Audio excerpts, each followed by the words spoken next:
What's going on, Flix Talkers? Welcome back to another episode of the Flix and Q Show. We're on episode 4. Q is in the building. He's got his lighting right. He What said up? it's a nice, bright day out today. How's it going out there, man? Oh, yeah, it's cold in the D as always. I'm looking at what is it, Still? 18 degrees? Yeah, I mean, it's a little heat wave going on. We got 18 degrees, so we live in that Cali life like y'all right now. So, but it's still cold as hell He outside. said a heat I look wave. at the heat wave. But yeah, the last a couple of days it's been like 7, and then 4 below or something. But no, yeah, it's not. Okay. It's cold as hell outside, so it's no outside activity. So I'm being in the crib today, just editing and chilling. Eating frozen pizza, playing video games. Same, man. Yeah, I'm chilling today. I was actually about to ask the people out there, what are some good streamer movies to watch this weekend? So like when I finally get off the computer, I can watch something. Do you have any recommendations, by the way? Just anything that came out recently or older ones? Man, yeah, what I found was fire. You're not gonna even believe me, but Wonder Man is fire on Disney Plus. The show with my man, what's my Yeah. name? Yahya Yeah, Abdul Abdul Mateen, Mateen. the third. Yeah, and Ben Kingsley. It's fire, bro. Did Fire. that come out I couldn't already? say. I didn't even know that came out Yeah. already. Yeah, it came out about a week ago. I'm gonna do a Damn. review on it, but it was 10 out of 10. I couldn't even believe it because I didn't expect it. The show is actually about Yahya Abdul Mateen trying to become an actor in this movie called Yeah. Wonder Man that his dad took him to. But that's what the show's about, and he don't want to be a superhero at all. He don't have nothing to do with it. But Right. sometimes it comes out, and on things. So he got to actually hide his identity as a Superman, superhero. It's this episode called Doorman. Episode 4 is probably one of the best. The catalyst to this whole thing. It's done really well. Some episodes lag, but overall, it's a nice streaming one if you want to check that out for sure. Okay. I might have to jump back on the Marvel train because it's been a while since I've actually even watched a show for Marvel, Yeah, let they alone seen whack. a movie. So I might Yeah, have to check they're that whack. one This out. one was good. Recently we did see The Housemaid with Sydney Oh, Sweeney okay. and Amanda Seyfried. hmm That was fucking crazy in the sense I of want to like, watch that. watch it. You can watch it now at your house, but it Oh, reminded me okay. of some like a very like a I guess a more well done, more well polished Tyler Perry movie. As far as like Okay. it's in the same vein of like that drama where the women are fighting each other, and then of course the guy's hmm like, the married husband, and you get all these hmm aspects that are very similar. I guess it's based on a book. I'm not really sure. But we really liked it all the way up until like the final scene. They leave you on a cliffhanger that alludes to a sequel, and it's like, why the fuck did you have to ruin it with a sequel? Like what? You know, so Okay. I don't want to give too much away, hmm but definitely recommend that. Yeah, the wife will like that one. Yeah, and then there's a couple of movies that came out this weekend. I don't know which ones, but I know there's a couple of movies that I came don't out know this what weekend. came out this weekend. I seen the Sam Raimi one last weekend. Send Help. Send help. Did you see that? Yeah, yeah. Let's talk about it because we both saw it. So hmm I thought it was all right. It was all right. I had yeah, fun. I had some fun in it. You know what I'm saying? I got to the point. I ain't gonna ruin it for the listeners. Like, you don't really know who to root for. At one point, like, what? Okay, you know oh what no, part I'm talking about. I was rooting for her the whole time, the whole the fucking whole time. time, I mean, yeah, she even with her does. little twist.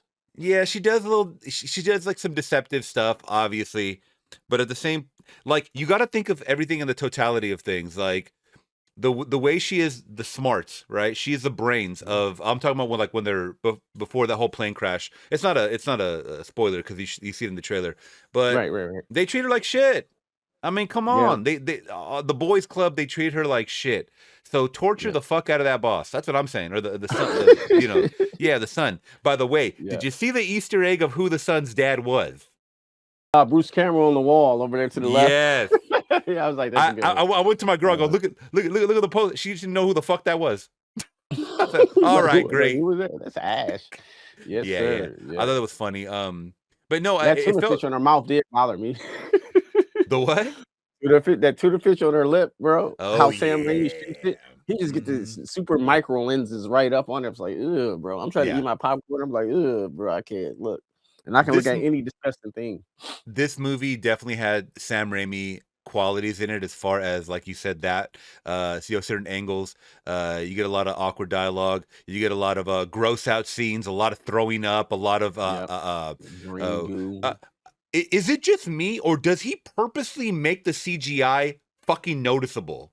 It is the Yeah, most. when you talk about that boar, I know exactly I'm what you're talking talking about about. the thumb and the eyeball. That's what I'm talking Oh about, yeah, yeah, yeah, yeah. bro. That shit looked like 2003. Come on. Yeah. Yeah, he's not the best with CG. He's a lot better with practical stuff. I don't know why he just doesn't lean into that because But I that feel boar just like, stood out to me. yeah, the boar was really like poorly done, I think. But it reminded me of Drag Me to Hell, which he was also a part of. Hmm. That had really bad CGI too. Like, Hmm. so does he purposely do this shit or what? I don't know. I don't know if somebody's not telling him it's not good.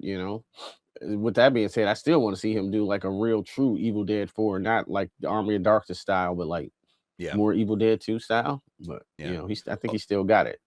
like you said, oh yeah, he definitely still has it. Like you said, man, I think overall I had fun with this movie.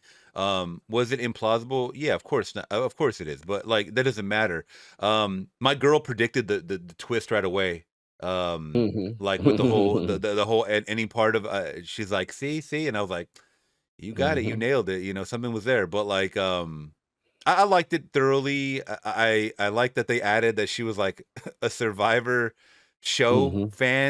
fangirl, Yeah. and that shit was so funny how it came into play, and with they were making fun of her with their audition video. I thought that shit was so funny. Oh yeah. But Yeah, she's thriving. Yes, yeah, sir. yeah. Did you you didn't do a review for that, did you? Or No, you know what? I did a out of the theater review for it, but I didn't like it. And so I did I okay. didn't put it up. I just sounded too generic on there. I can come with more flair So than that, and I wanted to say more things. mm, so what did you rank it out of your I'll give scores? it a out of 5, I give it a 3.5.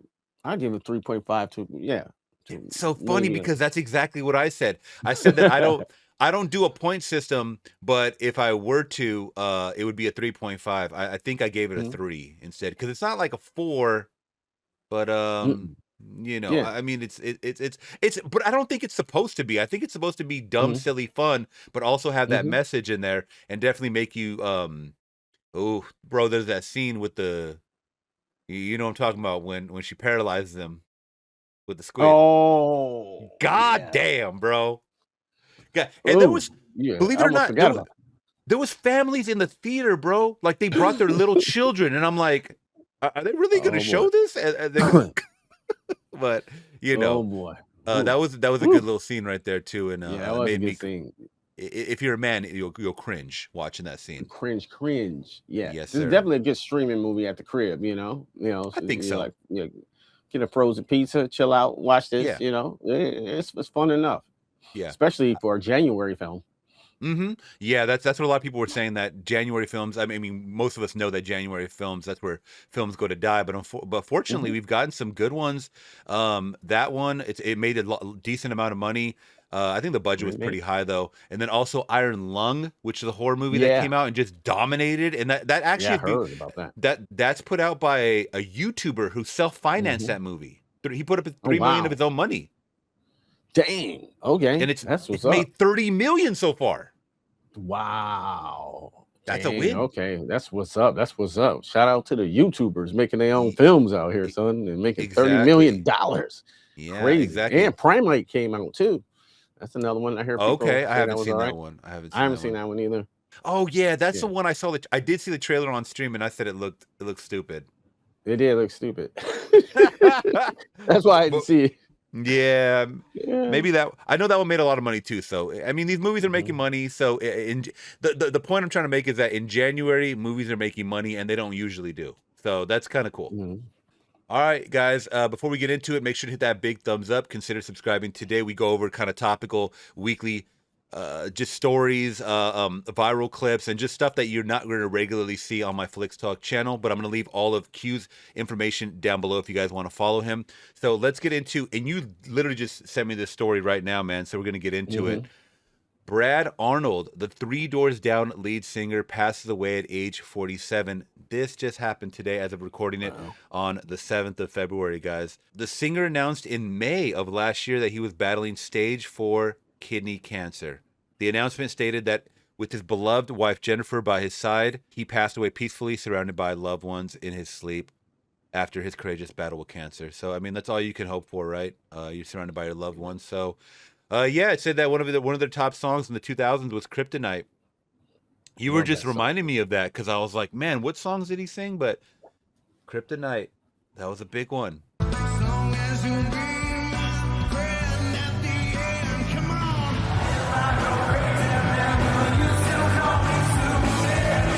Kryptonite, yeah. If I was on Mars, would you still call me Superman? That's my shit. I might play a little snippet of it here in post production. Yeah. If it don't get flagged, if it doesn't get flagged. Yeah. I hope me singing it didn't get it flagged. Yeah, you got some good vocals, man. So you might I know. might have Oh, I'm triggered the terrible. algorithm. Up next, guys, we got more unfortunate news. I don't mean to gloss under that. We just have a lot to talk about today. So I don't think we talked about it last week because it happened in the middle of the week. I think on Tuesday, this past Tuesday, little John, his son, who goes by DJ Young Slade, went missing. The way they described it, because I don't know if they're going to talk about it in this video, he Not too much. ran out of his house barefooted, didn't have his phone, nothing. I believe they claimed that he might have been on medication or dealing with some stuff. Now, when they start talking about that, it's like, oh, okay, there might be some something else going on internally with him that we're not really fully aware of. I'm not going to jump to speculations until they announce it because, little John didn't talk about it and stuff like that. But unfortunately, his body has now been recovered as of yesterday. On the 6th of February. In the last 15 minutes, rapper Lil Jon sent us a statement after searchers found his son dead in a pond. Thanks for being with us. I'm Wendy Corona. And I'm Karen Greer. This afternoon, divers pulled the body from a pond near Mayfield Road. That's in Milton. Lil Jon telling Channel 2 Action News moments ago that he is extremely heartbroken for the tragic loss of his son. Adding 27-year-old Nathan Smith was, quote, the kindest human being you would ever meet. Channel 2's Barron Peterson is live along Mayfield Road. Barron, neighbors were afraid it was going to end this way. Yeah, well, not everyone in this area knew Nathan Smith. Many were very, very familiar with his famous father, rapper Lil Jon. And Milton police say the body believed to be Smith's was recovered from this pond. On the banks of a small pond in Mayfield Park in Milton, the city's fire rescue department set up a tent. Around noon, divers with the Cherokee County Fire Department had pulled a body from the water and moved it undercover. Local resident Georgia Hine had hoped it wouldn't end like this. It's so heartbreaking, just so sad to see something like this happen. It's just right here. It's our neighbors. Milton police say the remains are believed to be 27-year-old Nathan Smith, who had been reported missing Tuesday morning. Investigators say last seen leaving his nearby home under what they called unusual circumstances. By Friday morning, the teams focused the search to the pond. News Chopper 2 was overhead as the Fulton County Medical Examiner's van left the scene. Police say they have no indication of foul play, but the investigation remains open and active. Smith was in the music business, where he was better known as DJ Young Slade, the son of Grammy award-winning artist Lil Jon. I was very familiar with his dad's music, and maybe it's a generational thing. I don't know. You look a little. So the medical exam. A little older than us, lady, but I mean, if you if you rocking out, if you crunking out to Little John, then more power to you. I welcome it. Yeah, I welcome him. Yeah, turn down for what? You know what I'm saying? Exactly. So it is an unfortunate incident that happened, guys. I didn't know about DJ Young Slade. Maybe he was they said he was on the rise. Did you know anything about him or heard anything about his music? No, I never heard of him until unfortunately he passed away. Be honest with you. Yeah. So that is 27 years old. That's terrible. I did see some clips, kind of just him. He definitely seemed like he loved his dad and his family and stuff like that. And he seemed like a normal guy. I don't know. Sometimes you can just tell in these interviews if like something's going on or whatever. I couldn't tell a damn thing. But you know what, guys? I mean, sometimes people hide it. And maybe he was really going through something. And like I said, I don't want to keep speculating. That's just where my brain goes, obviously. But to end up in a pond, just fine. Like, what? Like, that's not normal. You know what I mean? So that's what I'm saying. And I hate to lose a son. I got a son, so I can imagine the pain of I wanted to Losing a ask you son. too. You have a Yeah. son that's He is teenager or 13. older? Yeah, Okay. 13 right now. He'll be 14 in May. Yeah. Yes. Yeah, So so it's terrible. I can't even imagine what the pain I yeah. would go through. So my heart and my condolences go out to little John, for real. Mhm. It's terrible. 27. It is, especially that was a pond. That wasn't a lake. That wasn't an ocean. Yeah, That was that's what it that's a sounds. very, very weird location. And I mean, you can see Yeah. the houses surrounded by it. Mhm. So Yeah. I'm thinking, like, did someone discover that body and then call the police? Because Mhm. that I feel like if you're just walking your dog and you go by that pond, you could see something floating there in the water, Yeah, right? In a little pond, yeah. You're not gonna really drown in the pond either. Like how you? No. I don't know though. Yeah, you ain't finna jump in the pond and drown. It wasn't nothing to jump off of to like commit suicide or drown. But like, so I don't know. It's very. Yeah. I don't know what happened. OD'd or I don't know. I don't want to speculate because little John and no one put that out. But Yeah. very odd. Mhm. Yeah, I hope there was no Oh, yeah. foul play. They said they usually when they announce it right away that there's no foul play, it's kind of something else Mhm. going on. But Mhm. you know, you never know. We'll wait, I guess, for the coroner or whatever. But we'll keep you guys updated. That's just it's crazy. It's a crazy world out there. That's crazy. Yeah, crazy. So I want to talk to you about Jarrell Miller, the boxer who got his wig knocked off. Yeah, of course. Okay. I was like, Q, give me a free day, bro. We gotta talk about this motherfucker, please, bro, please. Oh no. I don't want this story to Oh, become my like God. a fucking like a stale old pizza, bro. But we had to talk about it. We have to talk about we this. gotta talk. Okay, this was too fucking Why? funny, dog. So, I was reading the caption. I know, bro. I like. No. All right, guys. Oh, So this is kind of lukewarm, tea as far as like something viral that happened. And I'm gonna say this: this guy is kind of taking it on the chin, no pun intended. So, what was his name again? I just said it to you. Jarrell Big Baby Miller. That's what they call him. Jarrell Big Baby Miller. Now, I don't know if this guy is a full-on boxer or part-time boxer. You guys, do you know anything about this guy? I don't know nothing about him except he got about what we're about to see. Pushed back. Yes, exactly.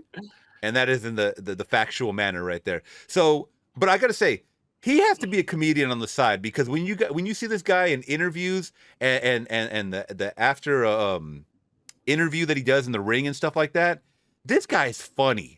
So I don't know too many boxers that actually have a sense of humor. That's why I'm kind of giving him his credit. So this man, he might did it on purpose. Who knows? That could have been to create a viral moment. Yeah, but this was talked about. Yeah, this was talked about all last week. So he went into the ring, a boxer with a full head of hair. He came out without the hair. Okay, let me show you exactly what we're talking about, y'all.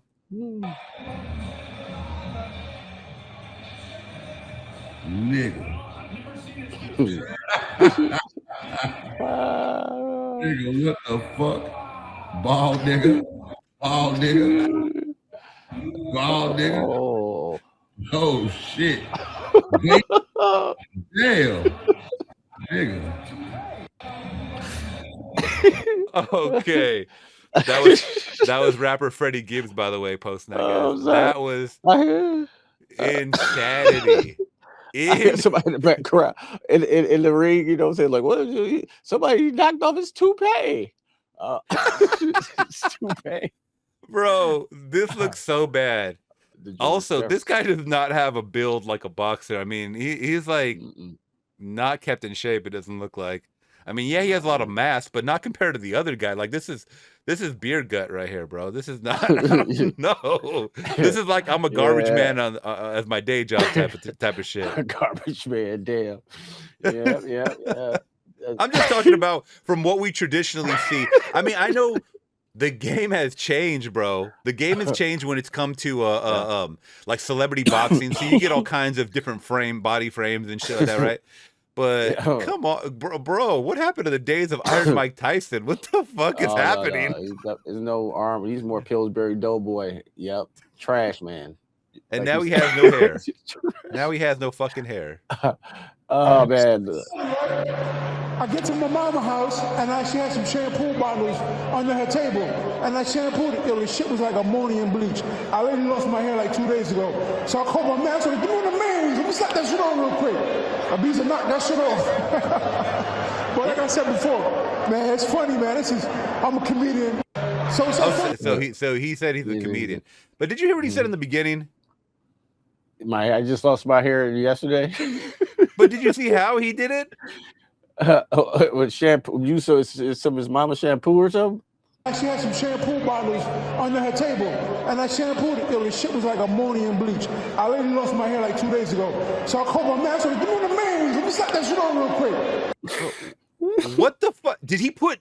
I'm assuming that he put Nair on his hair. Did he put Nair on his fucking head? I don't know. Ammonium bleach? How the fuck? How? How do you mistake?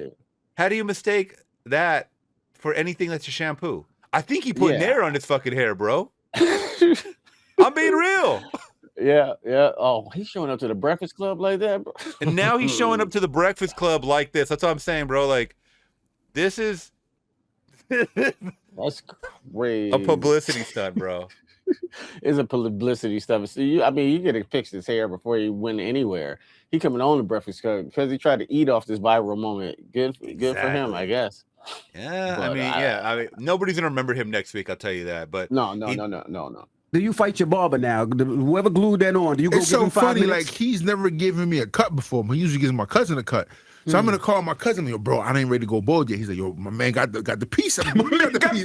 That's his name. I think he was in my comments. He left me a comment. He was like, I didn't do that. Yo, my cousin, he can park in the car, so he gonna probably come up and tell you. But I was like, yo, for real? He get the units? He's like, yeah, it's good. I'm gonna slap one over real quick. So I walked up and I was mad happy. Yo, slap it over. I was like, yo, this shit look kind of fire. No, it didn't. How much he charge you for that? How much he charge you for that, big baby? Charlamagne goes, no, it didn't. Like 700 last minute. 700 for that fucking toupee. Toupee, so. For that Lupe toupee, what the fuck? That Lupe toupee, son. What are we 700, doing, bro? Wow. Slap it over real quick. So I walked up and I was mad happy. Yo, slap it over. I was like, yo, this shit look kind of fire. No, it didn't. How much he charge you for that? How much he charge you for that, big baby? Man, like 700 last minute. 700? No, you gotta get 650 back. Yeah. Let me ask you a question though. When the half piece came off, did it hurt more than any punch you took that night? It's so funny because I didn't realize it came off, but I felt a draft. Like I felt like I had like an indoor AC moment. I'm like, nah, I don't think it happened. But then I'm sitting down and my coach is giving me instructions, but he stuttered twice. And that's what gave him.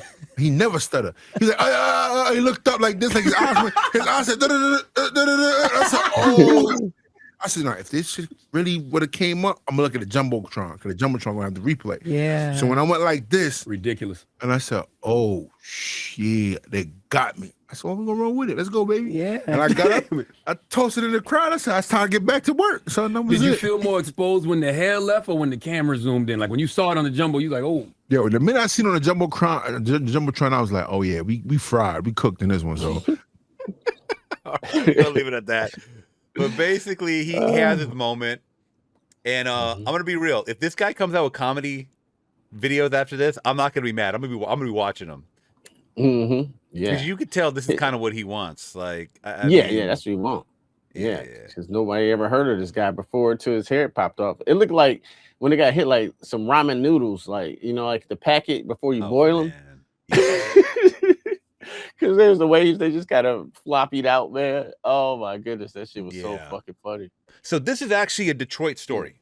This is a Detroit story. It's close to home for you. So you guys are dealing a big. You told me that it cooled down. So as far as like, is the snow still nice and thick as far as like how it was a couple of weeks ago, or what are we talking about over there? Yeah, snow's still on the ground here. It's snowed a little bit the other day, but it's just brutally cold. You know what I'm saying? Like winter. It's no joke this year. It's just cold. Kids' schools being canceled.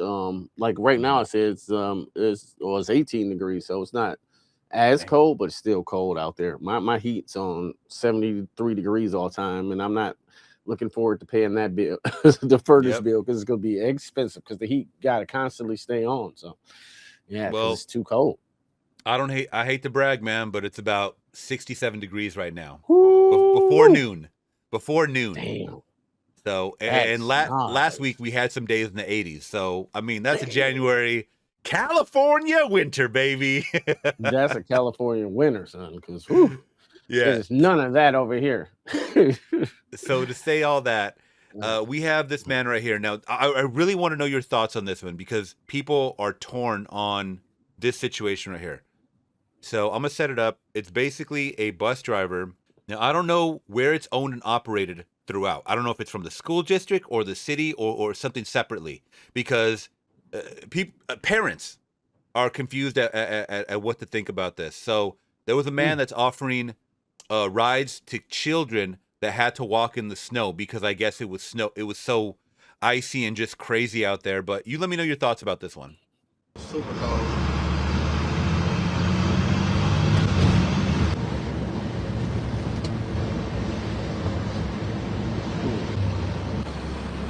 Hey, what school you going to? What school you going to? Debbie? You want me to take you? You good? All right. Okay, so I'm not gonna play the whole thing. This is kind of him just pulling up the kids saying that you want to. Okay, so what this is up on top is that he got backlash because I don't know how they found out, but the school found out and they sent out an alert to the parents saying that there is an unauthorized bus that was reported. Students should only ride official DPS CD buses on assigned routes. Okay, so they thought that this was crazy enough to send out an alert to everybody about this man. Now, Detroit News picked this up, and let's see what they said about it. Right now, we're going to turn to backlash over an unauthorized yellow bus offering Detroit children free rides to school. The owner of the bus says he stopped to give a child a ride to escape the cold, but that didn't stop concerns from parents. It had district officials sending out this warning to families. Daryl Beaver may drive a yellow bus, but he does not have a contract or any agreement with Detroit Public Schools Community District to transport children. There are a lot of voices on this one. Tonight, 7 News Detroit reporter Randy Wembley is hearing from parents, the driver now defending himself, and district police on the concerns that go far beyond liability. I understand people concerns. I most definitely understand that. Let's get that out the way. Darrell Beaver, owner of LMNOP Transportation, responding to criticism after offering Eastside Detroit kids a ride to school as they trekked in frigid temps Wednesday morning. He says he spotted them while on his contracted route taking kids to Brainiac's Clubhouse Child Development Center. I just jumped into help mode. Like, it was freezing. Again, I was in a bus for over an hour. My feet was froze. So I felt bad to see these kids walking. That gesture sparked a firestorm on social media, worrying some parents and prompting officials with Detroit Public Schools to send a robocall and mass text warning families not to let students board unauthorized buses. This time. Okay, so what do we think so far about this, man? Because there's a lot of feelings that I have, but I want to get your thoughts first and foremost. I honestly think well, it's very noble what he's doing, you know what I'm saying? But what a good guy, what a good person, but he got no business picking up other people's kids. I'm sorry, you know what I'm saying? Those are not your children. You don't have permission to pick up these children and bring them anywhere, you know what I'm saying? Like, he could be some type of weirdo and shit like that. Then kids and parents should tell them, you know, don't get in strangers' cars or buses. It's just like, yeah, don't get in his bus. You know, like, if it's cold, well, the parents should have took them to school. It's too damn bad. You got to walk your ass to school. I walked when it was this cold. These kids got to spoil, first off. But, like, I think, like, nah, bro, you can't be picking up other people's children. You know what I'm saying? I can just see it as a parent. I wouldn't want nobody, some strange bus driver, some person just driving the bus, picking up my son, taking him anywhere. So, no, you can't do that, bro. You know what I'm saying? You got to follow regulations. Take your kids to your school. And, you know, is it cold? Well, that's, you know, too bad. You know what I'm saying? Their parents should have took them. You know what I'm saying? That's my honest, that's some honest feelings on that. Yeah, that's kind of my thoughts exactly. And I'm not even a parent myself, but common sense just tells me that, and this is the tough part too, because the children are just going to see a yellow bus, like they said. So the parents are the ones now that need to inform their kids, hey, if you see this guy in particular, even though it's a yellow bus, because now the kids are going to see a yellow bus pull up and they're going to be like, Is that guy? Like we gotta avoid. You know what I'm saying? Like now this guy is like public enemy number one amongst the community or whatever. So I totally agree with everything that you said. You don't get in, something that's not authorized by the school district or whatever it is. But who does he drive for? I'm fucking confused. What do kids normally get on this bus or not? He shouldn't be driving other people's kids. Yeah, it's like some dude pull up in a white van. Hey, get in. I'll give you a ride to school. Well, sure you will. But that's the whole thing. That's what I'm saying. The distinction is different in this point. In this instance right here, is that it is an actual registered school bus. Now, I don't know if they have third-party systems or what, but for some reason, this one is not authorized by the school itself. Yeah. So, long story short, I think, like you said, he's doing a noble thing, but he's not thinking about the repercussions. That he's like, oh, what's gonna happen? I mean, well, this is the worst. This is the worst that can happen. Yeah. It's a lot worse that can happen with doing stuff like that. Yeah, he can lose his job for that too. If that's his bus, you know what I'm saying? He got a route. Like, why are you picking up other district kids? You know what I'm saying? That's not your job. You don't get paid for that. But I don't know. I don't know, guys. Let us know. Unauthorized buses. This time, we don't have any evidence to suggest that he had any nefarious intent. We're really focusing on never encouraging children to get into vehicles with people they don't know, regardless of the type of vehicle it is. District Police Chief LeBritt Jackson says there are big liability concerns, and Beaver's actions could set a dangerous precedent. Say that the next person who's watching this, now we've given them an idea. We planted a seed that they can use as a, no pun intended, but a vehicle to have access to our children. Picks them up. Yeah, exactly. See, that's like you just said, a white van or something like that. Now, if you were to disguise a van, if someone, a predator, were to disguise their van or their vehicle to make it look like some transportation, and they do that old tactic that you always see on movies. Oh yeah, your mom told me to pick you up. Something happened to her. Something, I don't know, make up an excuse. Something happened to her. You need to come in the car right now, whatever. Thankfully, a lot of these kids have like 99% of kids have cell phones, so they can actually call to confirm that. But this could lead to other people just say, I'm just trying to do a noble thing. It's snowing out there. It's snowing. I'm doing a noble thing. Don't crucify me type of shit. But I don't know, man. You never know. No, you never know. Don't trust it. Yeah. No. You never see him again. We met Diane Longmire in the pickup line at Fisher Magnet Upper Academy, the same school where Beaver says he dropped off a lone student with her mom's permission on Wednesday morning. We just need to be careful about our children. That's why Brave is cold. That's why I'm here. So when she comes out that door, she gets right in this car. But Tamika Jemerson says she does not have that luxury. She planned to accept Beaver's offer to take her kids to school Thursday, but he backed down after the online backlash and warning from the district. I wasn't mad, but I was just like hurt because we really was trying to go to work at school. Jemerson's kids attend a non-DPSCD charter without bus service, and she does not have a car. Lyft was $50. I don't have $50 to get to school. Get them to school at 6-something in the morning. Meanwhile, DPSC. See what I'm saying? So there always is an argument on the other side when it comes to issues like this. So she was someone that was like, hey, man, you got a vehicle and you got a license, I guess. Go ahead, take my kids wherever the fuck they need to go. That's understandable. You know what I'm saying? Because she gave them permission to, She's like, okay. Yeah. You can take my kid to school, but you can't just be hollering at kids off the street. Hey, little nigga, you need a ride? Nah, like that's something else. That is true, though. You actually make a good point. Now, if beforehand they have communication, I don't know, he has their cell phone or something like that, and they're like, hey, do you think you could pick my kids up? It's crazy for me or whatever like that, and then he does it, then that's like consenting parents right there. Yeah. That's what I would like to go a step further. If this is going to be a service that this guy's going to offer or whatever, I want a background check on everybody that has any. Just like if you were to get a babysitter or whoever, everybody needs a fucking background check if they're taking care of your kids, right? Absolutely, yep. Like you may be doing the noblest thing and then say, hell yeah, we can coordinate when I pick up your kids. But if you don't know this person's background, you don't know a fucking thing about them. You really don't. Yeah. Facts there. Facts. So, yeah, definitely a background check. You don't know what could be going on. That's what I would say, because and it could be just fine.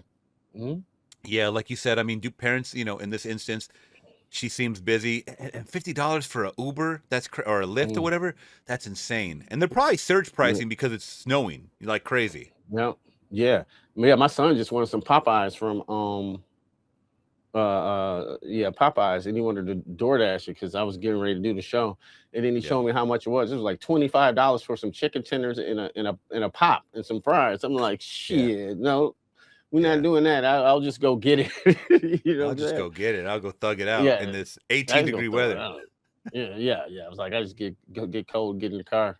Yeah. So like, Yeah. it's crazy. $50. That's kind of the story, guys. You let us know what you think about that one. But I thought that was kind of Mm-mm. interesting to kind of just pick people's brain on what's happening out there. And let's get into some movie news. So, Okay, cool. yeah, recently it was announced that the Texas Chainsaw Massacre, and you and I have both been kind of following this.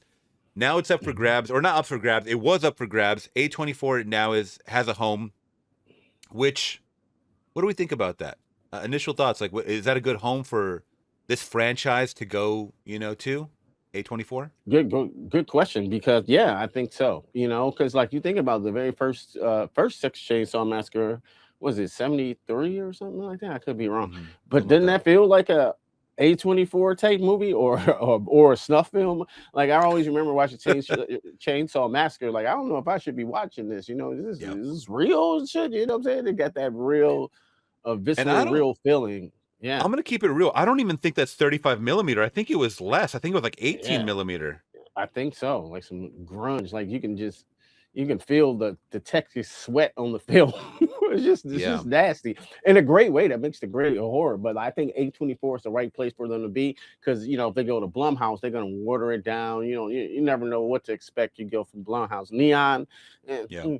I can see it, but it seems like A24. They let directors kind of They got more see money their own too, probably. vision, yeah, and more money now, and they let directors kind of do their thing on their Yeah. projects. And I think that's a great home for them, to be honest with you. A24, Okay. hell yeah, I'm Yeah, I excited. agree too. Actually, it was shot on 16 millimeter, and it was later blown Mm, up to 35 millimeter for theaters. So that's okay. filmmakers. If you're trying to, and I see people trying to do this either like on YouTube Shorts, or like, I'm sorry, like short movies on YouTube, or like when they're just trying to, this like guerrilla style of like really low budget, like micro budget Hmm. filmmaking. They will try to replicate things by using filters, and don't do it in digital. Don't do Hmm. it post production. Hmm. You have to find those cameras. I don't even know if they still have them, that can shoot in Hmm. 16 millimeter, 35 millimeter. If that, I just spit all over the place, by the way. That's how passionate I am about this shit.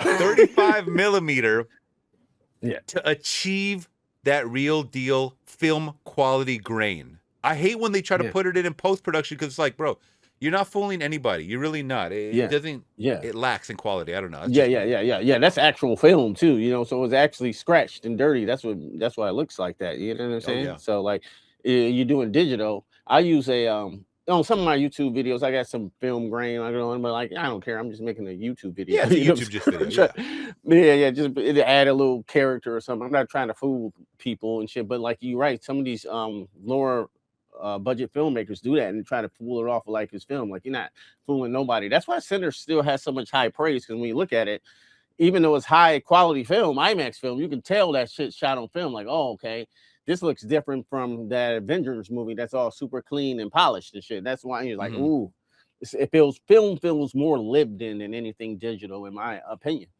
Yeah. Oh yeah, So 100%. yeah. I mean, that's why you still got directors like Quentin Tarantino that will refuse to film on digital. They still are film all day, Hmm.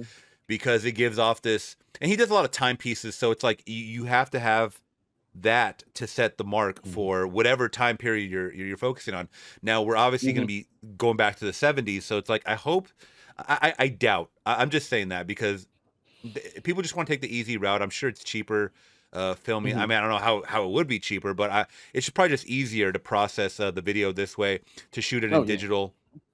Oh yeah. And but it's so noticeable to me, especially like when even that 2000 and was it 3, the Jessica Biel Texas Chainsaw Massacre movie, Yeah. That the one remake. was that was Warner Brothers. Yeah. Yeah. So I will say that was a great remake, but you could tell it Mhm. was not the 70s because they looked too Oh, yeah. clean and like these Oh, yeah. people, you know what I'm saying? Like it Yep. just looked too clean. Like even though everybody was sweating and dirty and stuff like that, Yep. I don't know. But like imagine Yeah, I that agree.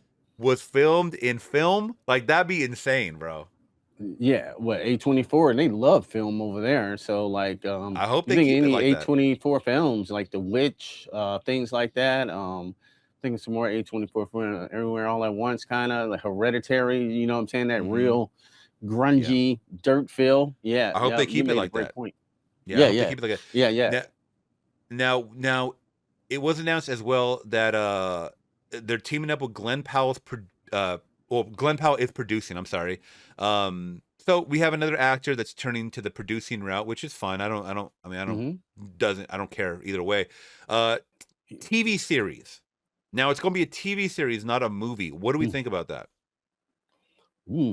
Interesting. Because you got a lot of interesting characters in Texas Chainsaw Massacre. When we were playing the game back a long ago, it was a great game, and then what the studio just decided to stop making content for it all of a sudden and just work on something else. But that's another story.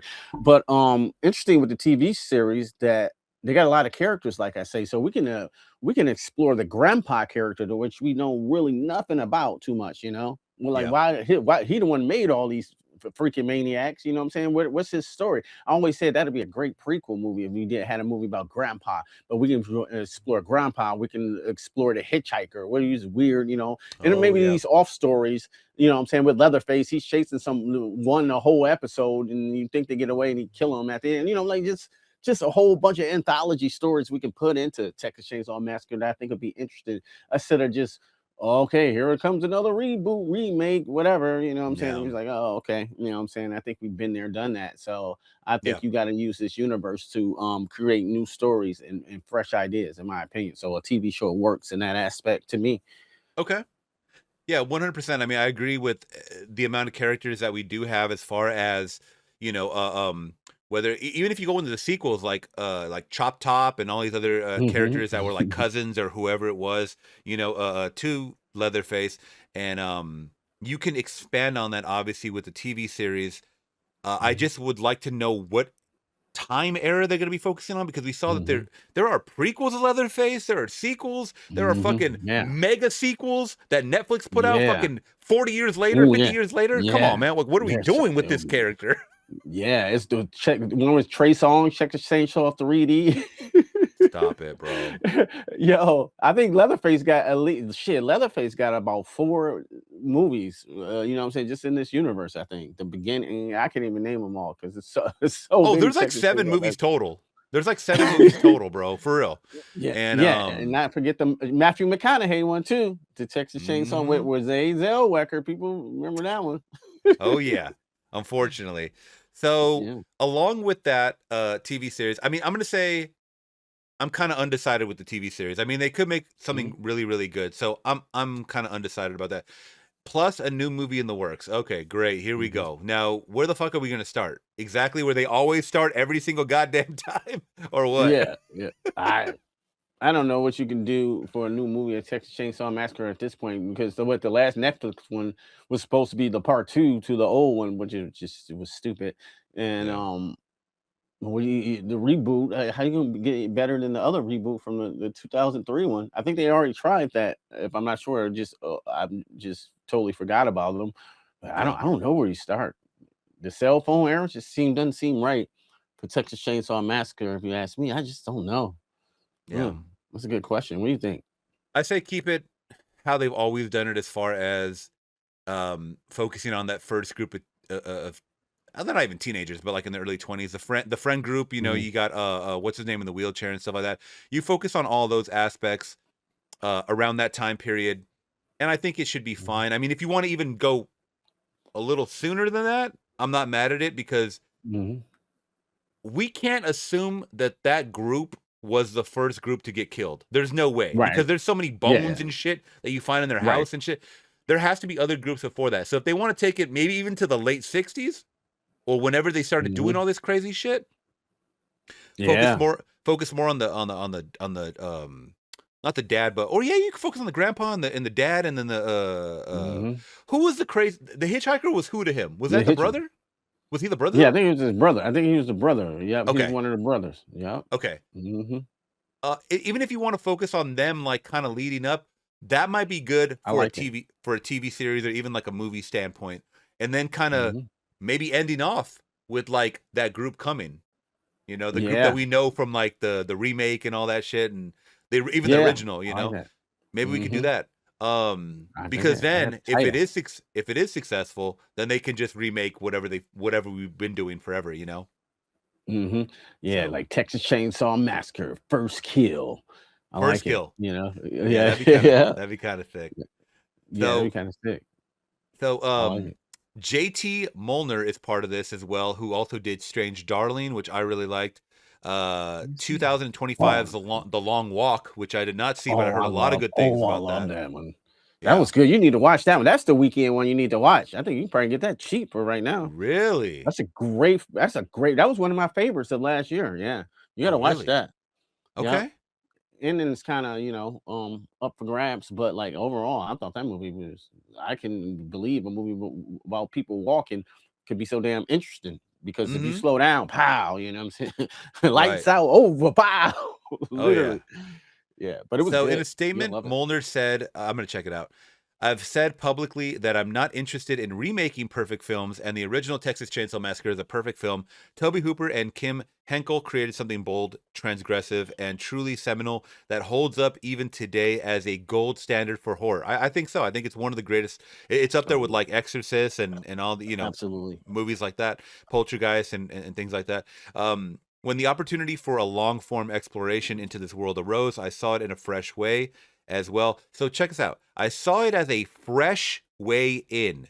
So he's going to do something that we haven't seen before. So we got to think about that as Mhm. well Mhm. as a way to honor the existing folklore. I can't imagine a better Mm. partnership for this approach than A24. This is truly an honor. So, Mm. I mean, that's kind of tight. I mean, hopefully we Well do get a said. fresh take on this. Mhm. And it's not something that's already part of the franchise because, like I said, they already have. Did you ever see Leatherface, the movie that's just called Leatherface? Oh yeah, that was that old one, right? It Or was was a that a prequel. newer It one? was a prequel. Prequel. I think so. Was it the early 2000s? Because it was the Texas No, Chainsaw no, it was 3 was called 2010s. It was like Oh, okay, good. 2018 or something Yep. like that. Yep, that was the one that came out after the Jessica Biel one.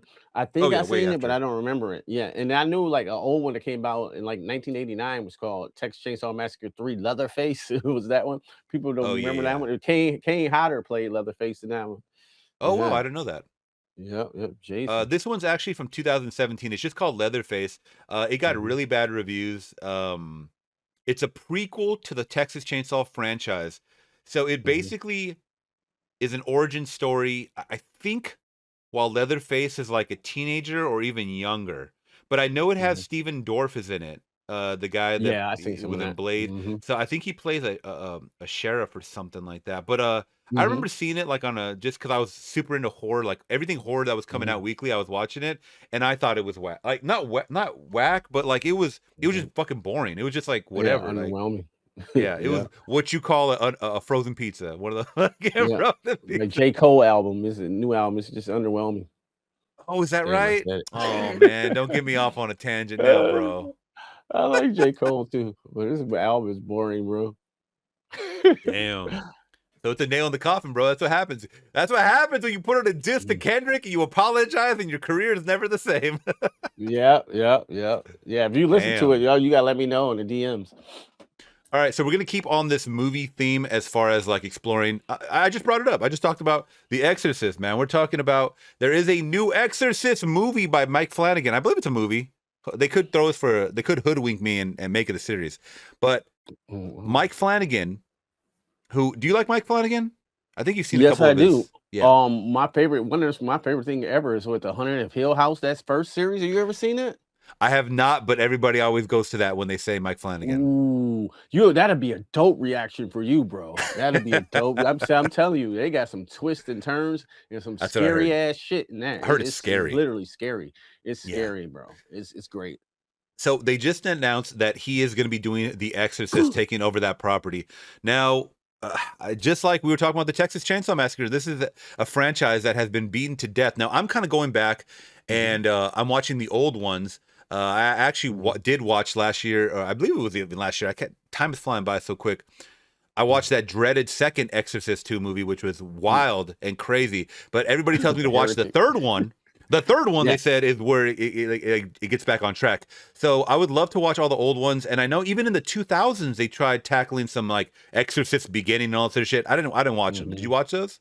Yeah, I watched. They're so forgettable. I watched the beginning. I even watched the other one that came out a couple years ago, True Believer. That was whack too, bro. That's the one with the 2 girls, right? 2 little girls. Mm-hmm. Yeah. Oh wow. Not good. Okay.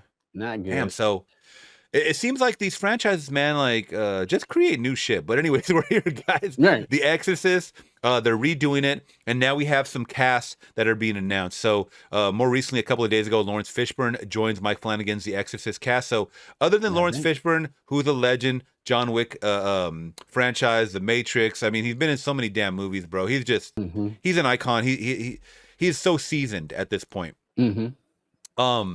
He's been cast now for the new take on The Exorcist from writer-director Michael Flanagan, who, like you said, did the Haunting on House Hill and Dr. Sleep. I love Dr. Sleep, by the way. I thought it was a great sequel. Too. Yeah, me too. Yeah, me too. I love that. The Oscar nominee joins the previously announced Scarlett Johansson. Now, this is what set it off as far as like when they announced it. They announced Scarlett Johansson. Now, what do you think about that initial? I mean, she came back. She's doing the I believe she actually knocked Zoe Saldana out of the spot for like the most profitable female actress. Because Zoe Saldana was doing Avatar movies. She was doing all the Marvel movies with the Guardians and shit. So she was making crazy bread. And then Scarlett Johansson goes like, you know what? I'm doing. I mean, she's already in blockbuster movies as it is, but then she signs on now to do all the new Jurassic World movies. And I'm gonna be honest, all those movies are the fucking same. But if I had a chance to watch her on the big screen or someone else, I'm watching her fine ass. I'm gonna tell you that. Hey, I ain't mad at you. So I ain't mad at you. Make that bread. But what do we think about Scarlett Johansson, which is probably gonna be the lead? I'm sure. I don't think she's gonna be Regan or whatever the fuck, but she's gonna be something related probably. Yeah. So I don't know if this is a remake or whatever, or this continuing the story, but Scarlett Johansson is a good sign. It's a bad time because, like, I guess that I didn't see that Jurassic Park Dominion, whatever. It kind of, I think it made money though. You know what I'm saying? I know one. Yeah, all those movies always make money. Yeah. Yeah. So, I don't know. It's interesting, but I don't never, like you said, don't mind not looking at Scarlett Johansson, and she can act, you know what I'm saying, when she wants to too as well. So interesting. Very. Who do you think she's gonna play? Who do you think she's gonna play in this? I like to see her play a possessed person. That'd be a good challenge for her acting. I see Lawrence Fishburne definitely playing a priest, if I was to guess. Yeah. And maybe Scarlett Johansson is either a mother or the person getting possessed, I would say. But I watch it. Ooh, that might be the route they go. That maybe her daughter is possessed. Because you got to do a lot of acting there too, as well as the mother. So if they actually remake The Exorcist, Lawrence Fishburne as this priest, that'd be dope.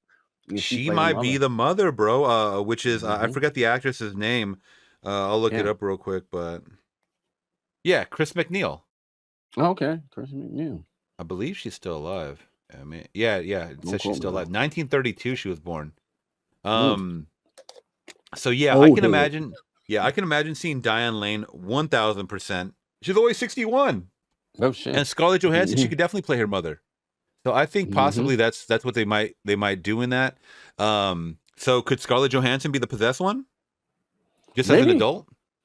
Yeah, maybe. Because you can still get possessed if you're an adult, right? Yeah. I guess. I don't know. Do people care as much as if it's an adult? I mean, yeah. I guess as an adult, it'd be a little bit. Well, they already lived their life. She already had the demon in her, right? But little kids that seem more innocent. You know what I'm saying? Because true. Something. Something entering a child. Pause. I mean, like a demon entering a child. A demon entering a child. Let's not go back to that. Let's not go back to that. Little yellow bus story. Yeah, that little bus story. Yeah. But yeah, it's more traumatizing as a child. I think demon possession. That's why I didn't think the other one kind of worked a lot. Late Night with the Devil. So that was really a good twist on it. That's true. Demon possession movie, and they had the little kid, so.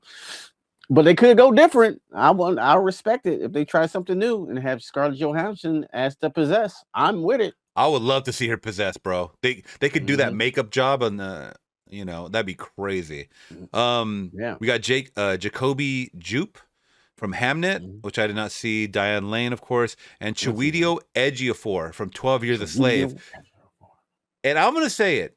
I like his role as the bad guy in Four Brothers, bro. He is a motherfucking menace in that shit. Yeah, he's a good actor, bro. When he tells that guy to get down and eat his food off the ground. Remember that shit? Yeah. Eat. I said eat, motherfucker. Yeah. He channeled that like Samuel L. Jackson in that role. Yeah, and he's from London somewhere. You know what I'm saying? Yeah. He is. He got an accent. Yeah. He's a great actor. Sam Jackson would not be happy he's taking American jobs. I'll tell you that. Yeah, I know, and he sounds just like you. You know what I'm saying? But he's good. Yeah, he is good. I want to see him in more roles too, because he was in Marvel a little bit, like some type of like a little villain, but he was like a little side villain, and I haven't been seeing him too much in big feature productions as a lead or even a second actor, supporting actor. I haven't seen him in a while, so I'm ready for some more Chiwetel Ejiofor. It took me like a day to learn how to say his name. Man, some of these guys got these tough fucking names. I'll tell you that, bro. Yeah. You know how long it took? Yes, bro. Like you know how long it took me to memorize Lupita Nyong'o. Oh, Lupita Nyong'o. Yeah, that's a hard one too. Like for it to just come off naturally. Now I definitely know it, but like, so the plot details remain under wraps, but the film will tell an all new story. So we're getting an all new story, just like supposedly the Texas Chainsaw Massacre will bring. Very cool. Set in the Exorcist universe, it is neither a remake of the 1974 classic nor a sequel to 2023's The Exorcist Believer. So I guess that's good to know, right? It's gonna be a fresh take on things. Yeah, in that case, they could have just called it anything. You know, they didn't have why have the Exorcist name attached to it? Because this exactly. At the same time. Exactly, bro. Yeah, exactly. Yeah. You can't call it The Exorcism with Scarlett Johansson, though I'll watch it. But The Exorcism.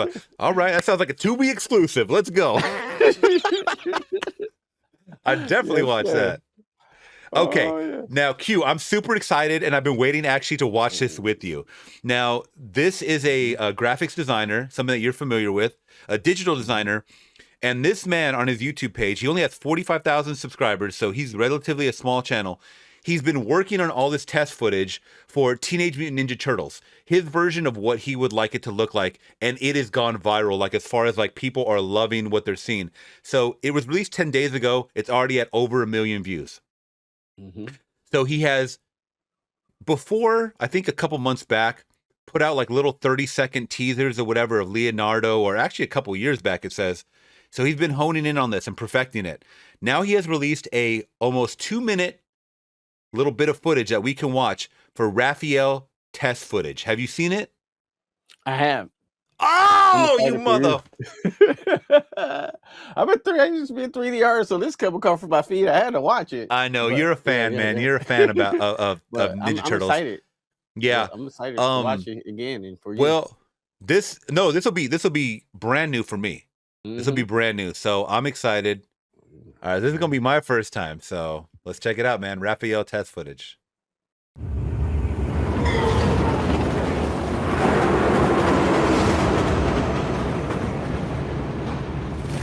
What were these guys? God damn! What were these guys called? The Foot Soldiers?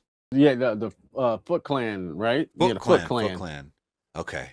Ain't nothing to fuck with. All right, I'm not gonna pause. Foot Clan ain't nothing to fuck with.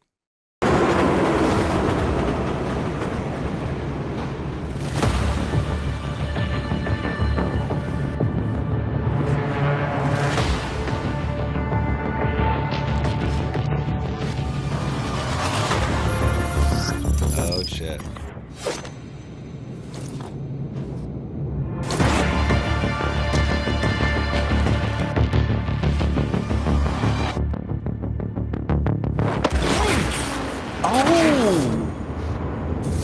kill shot.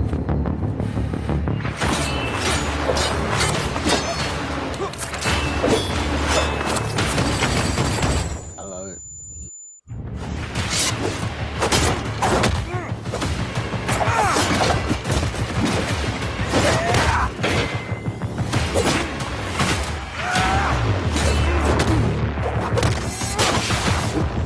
Bro, oh my God.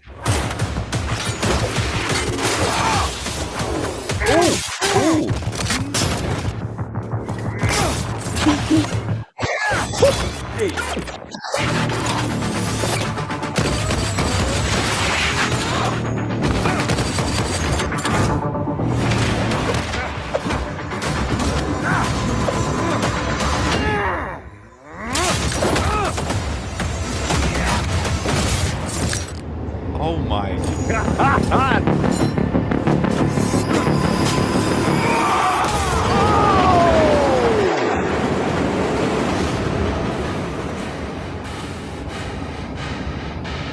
Holy shit. Holy shit, Q. Right. Shout out Word. John Likens. Check him out on YouTube, Word. guys. John Likens. Oh my God, bro. Okay.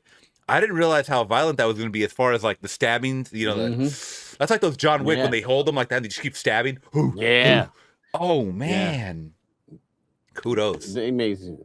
If they would have made a Turtles movie like that, it'd go crazy. I think it, of course, the older fans would be pleased, but like the younger fans, I think they'll like it too. I think they will too. Yeah, because here, I mean, he's not killing real people. They're like robots and shit. You know, so you can get away with it. Star Wars do it. You know. I mean, Well, people are loving it, man. The comments love how you kept the classic look of the '90s TMNT movies. Someone said, "I want 2 hours of this." The first movie designs remain undefeated. This person says the first ever TMNT comic was super dark, violent, and gritty. This captures that vibe perfectly. Yeah, it was. We had that comic back in the day. It was gritty and dirty, you know what I'm saying, and violent. You know, it wasn't until they decided to start selling toys and to make a commercial when they started lighting it up, of course. Even the movie is kind of dark a little bit, you know, the first movie. Yeah. It ain't, you know, Oh, that 90s movie or the 80s movie? Yeah. 80s, late 80s, right? Was that 80? I think the first one was late 1990. 80s. Yeah. Oh, was it? Late 80s or 1990, one of them. I'm going 1990. 90? You might be right. Well, let's say 91. Well, that's a sequel. Yeah, you're right. 1990. Perfect. Yeah, 1990. Yeah. I remember going to go see it. We were excited. Bro, You can Corey imagine that Feldman. theater. Hold on. Corey Feldman voiced Donatello? Yeah, he do a good job too. I never. Why does Corey Feldman keep popping up in our conversations? Did we just talk about him last time? Yeah, the Felt Dog, bro. His music is amazing. You should react to some of his music sometime. Nah, bro. Have you ever seen any of his music? Bro, I follow a whole podcast that's dedicated to clowning him. I swear to God. And they always talk about his interviews and his music and just he's wild now. The music is not good. I already know. No, it's not good at all. No. Go for it. He's terrible. But he keep doing it. That's crazy. Okay, I'm learning something new every single day, bro. And he killed Jason and defeated the he did do that. Right? He did do that. What'd you say? And he shaved his head. And he shaved his head. He beat Jason. That is so funny, bro. Felt Dog. That dude probably did all that in Unreal too, because like all that motion capture, somebody had to do that. There's no pack you can buy, or no one's animating all those crazy movements. You know what I'm saying? Hand by hand. No, it's just insane. So what I believe, he had some like a fight coordinator, and they kind of motion capture shit and just threw it onto the bodies, sort of like I do with my AI stuff. Yeah, you know. Okay. Well, let us know what you guys think about that. Please, hit that big thumbs up if you guys have made it this far. Consider subscribing today for more weekly episodes with Q and Flix Talk. All right, let's get into the next story now. I thought this was kind of interesting. A little niche right here, but I mean, it is close to home. It's in LA. And Kristen Stewart, she's made her move.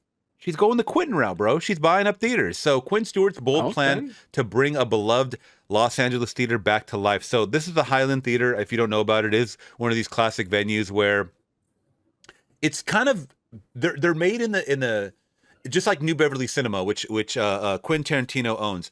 I love going to watch movies because all the movies they show there are in film. They're all film. Oh, very cool. Okay.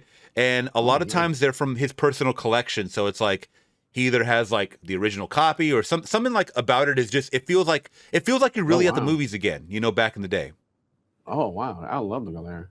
Yeah, and they have like these really tiny concession stands that have like the tiny popcorn. Remember when they were little really tiny, right? Not like this fucking big old jumbo bag, you know? Yeah, $48 popcorn. Right. So I love the feeling of that. And the one thing, obviously, you know, as we're moviegoers now, we've gotten accustomed to like the luxury seats of like, you know, sitting back, recliner seats. These theaters don't have that. They have them crusty ass seats, and you know, you know, if you're a big dog or a big girl, you ain't gonna fit in those seats. I'll tell you that. So no. Just be wary of that. Back in the day, they used to have even when I was coming, they used to have cigarette ashtrays in the seat, like on the seat.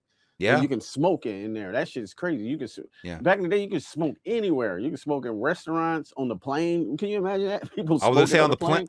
On the plane, I remember they had you know, growing up, I still think some of the older planes had those little ashtray just to ash it out, you know. But like in the cars, yeah. So we had a car, or maybe not us, but my grandma had a car where you could just ash it right there. That's crazy. Yeah, like pull out the one in the seat. I don't know if you remember that. You usually had the one in the back seat, and you can just pull it out. It'd be a fucking ashtray right there. That's funny. Sounds ashtray. Crazy. Yeah, ashtray, bitch. Yeah. Yeah, man. So it was a different time, especially when it came to theaters. So this is kind of a niche thing that is coming back to life. It's kind of like the resurgence that everybody has when they're now buying vinyl and buying DVDs because they're sick of streamers or whatever. I feel like everybody's going back to the 90s and before, yesteryear, right? It's just coming back full circle. So now more and more people are actually spending their hard-earned money on $9 tickets or $10 tickets to go watch a movie theater, because they don't charge full retail price because they're showing old movies. What the fuck are they going to charge a full price for? You know what I mean? Like a $20 ticket. So Kristen Stewart, I mean, I don't know how I feel about it, but I'm going to say this. She's an okay actress. I don't like a lot of the movies that she's in, but I think if she has enough money, because this is not cheap, if she has enough money to buy a theater, this must mean that she really does love movies. Because you have to love, you can't just look at this and say, oh, I'm going to make hella money off of this, because you're not. You're really not going to make a lot of money, bro. You know, you're kind of just doing this for the love. Right. So very true. I would love to hear your thoughts on like, why do you think that she's doing this? Kristen Stewart of all, and she can't be that much older than, I mean, she can't be as old as us. She has to be a lot younger, right? I would say that she's 35. 35, not that. Yeah. Pretty young, so a 35-year-old buying, you know, up a theater that plays, you know, relatively probably older movies. What do you think about all this, man? Yeah, I'm glad Kristen Stewart is still in theaters and not people's husbands anymore. So you had to take it there, didn't you? I had to take it there. But no, I think you're absolutely right. Like she ain't gonna make a you know what I'm saying, a killing off of this. So she's actually doing it for the love of the movies. Those places are probably cool. Like you like going to the Quentin Tarantino one. I wish we had theaters out here like that anymore. I think ours are pretty much all torn down. I think it's one in Ann Arbor that's an older retro theater, but I used to love going to these older retro theaters and just, you know, seeing the decor there, you know, some of the older stuff there. That's why I still like out here, we still have our drive-in, which is the biggest one, and they still have the old speakers. Yeah, I got one here somewhere, but you know, like you put in your car big metal ones and you turn on the movie, you know, they still play the old cartoon, like, let's go. I used to have my theme like there. Oh, I remember that. Yeah. That's from the drive-in. So my memory, they used to play cartoons at the drive-in, like full Woody Woodpecker cartoons before the movie started. So that'd be cool. Wow. So I love it. Like the old retro popcorn. It just, I don't know, that type of stuff just brings me back, and I appreciate it. And it's gonna be like that sometime for me. Like you say, in movie theaters, period. It's gonna be a niche theme to go to the movies. It ain't gonna be. I think they're going away. You know what I'm saying, because of everything's streaming now. No more physical media. Like it's gonna be left now. You know, if you want to see a theater, I think you might get a very short window with Christopher Nolan releasing something big in IMAX, and it's on streaming 7 days later. I honestly really believe that's how it's going to be. Yeah. Yeah, like I was just saying, the housemaid that we watched, I think it came out on Christmas Day, and I was able to see it a couple of days ago. So that's literally a month and some change, bro. Literally a month and some change. So it's getting crazy, but you know, and then like you said, physical media even. I heard that guy, Markiplier, the guy that put out Iron Lung, he is fighting the studios to put out a physical copy, like a DVD or a Blu-ray and stuff like that, and they don't want to do it because they know it costs more probably to produce the shit than it does to sell it. Yeah. On streamers, nothing. It's coming from one source. You know what I'm saying? It's coming from a That's sad. Yeah, it's coming from where and it's streaming to everybody from a server, right? You don't own anything. It's in the fucking air. You know what I'm saying? That's why I still merit physical media when I want it. Like if I want it, I want it, and I want to have it. Yeah, I'm still out. Man, I don't have my Sinners yet, but I was broke. But I'm getting my Sinners 4K Blu-ray. Oh yeah, I need it. I need it in my life. I like it too. Like I like going like you. I like going to the shelf and like looking at it. Like, oh yeah, look at this. I can touch this and open it. I can give it to somebody. I don't want the digital code. I can give it to somebody else. I own it. Streaming is just whatever. You know, it's just It doesn't feel the same. I mean, also when you have a physical, I mean, I hate to get technical with everything because the most movie goers don't give a shit. I mean, if you're just if you watch movies like in the background when you're doing laundry or some on your phone or whatever, you don't care that the quality is compressed, even if it is a 4K streaming. Like, you know, and I understand that 4Ks nowadays or even Blu-rays, like they don't make the interactive screens anymore, the menus and all that shit. Remember that back in the day with the DVDs? God damn. Yep. You will never see that again because they won't even, they'll skimp out on that. Like, even that was like you pop it in the disc and then you see that interactive menu or a shit ton of bonuses. You don't see nothing now. Nothing. Yeah. You remember DVDs, those special features used to be almost longer than the movie. It used to be like 3 hours of special features sometimes, bro. I used to love that stuff. You're watching a cool movie and then you see a behind the scenes documentary 2.5 hours long. It's like, whoa. Yeah. It's like a whole other movie. Yeah. I used to love those, bro. Yeah. So Stewart's vision for Highland goes beyond a straightforward restoration. It's an opportunity to make a space to gather and scheme and dream together. This project is about creating a new school of restructuring our process, finding a better way forward. We want to make it a family affair, something for the community. It's not just about pretentious Hollywood cinephiles, she explains, which is good because there's a lot of people that's another thing too, is that I've been to the like New Beverly Cinema and a couple of these theaters that are kind of adjacent to that whole Hollywood area, and they've been there for fucking decades, bro, decades and decades and decades. And some are still functional, and some are just collecting dust. Like what's the one? I think it's in Once Upon a Time in Hollywood, the Cineplex or something or something like that. It's with all those colors on there. Yeah, like I don't know if that one's red, blue. Yeah, I don't think that one's functional anymore. I could be wrong, but that's another one's like a dead theater. But you stand in line because they don't open the doors, bro. You can't just go and wait inside because it's like the size of my room. Like that's how big the fucking they're tiny. We're talking about you would go pay a ticket, and then when they would let you in when the theater was ready. There was one showing. There's one showing, bro, at these theaters. They don't fucking 16 theater type of deal. So multiplex, yeah, it's not a multiplex. It has one fucking theater, sometimes two if you're lucky. But I remember you would wait in line and you would talk to people. So we got all these film snobs. I just saw the newest Wes Anderson, Paul Thomas, and I have no idea what they're talking about. You know, I saw this new Arrow video release or this new what the fuck, Criterion. Oh, the Criterion collection is phenomenal. It's phenomenal when you see the restoration on this Seven Samurai movie. I'm going to tell you that. But you know, it's like okay, bro. Yeah, it's like so you do get people like that, bro. Don't get me wrong. But I understand what she's talking about. She doesn't want this to be a Hollywood cinephile hangout. She said, I see it as an antidote to all the corporate bullshit, a place that takes movie culture away from just bullying and selling. I think there's a huge desire and craving for what this kind of space can offer. All right, so let's see if there's any more for her to talk about. So she's in there doing photo shoots, bro. Yeah. She's in there doing photo shoots with it. I see. I mean, it's gonna take a lot of remodeling because this thing is, I think, destroyed or. Let me destroy it. It looked like The Last of Us. Oh shit! Let's see this video. Actually, you got a 6-minute video. Let's just kind of gloss over it. A 6 minute. Damn, she made a little documentary. She rebuilding it in this video. People are watching movies on their tablets and their TVs and likely watching a couple of things at once. There's no like reflective period, I guess, to be had in scenarios like that. Wow. Buying the Highland Park Theater, I wanted I'll to be honest. That's got that what do they call that? The second floor, or is that called like a stadium seating, or what do they call that? Like it's a balcony. It's balcony, right? Yeah. So this is bigger than any of the other theaters that I've been to that are like very intimate. This is pretty big. I like it.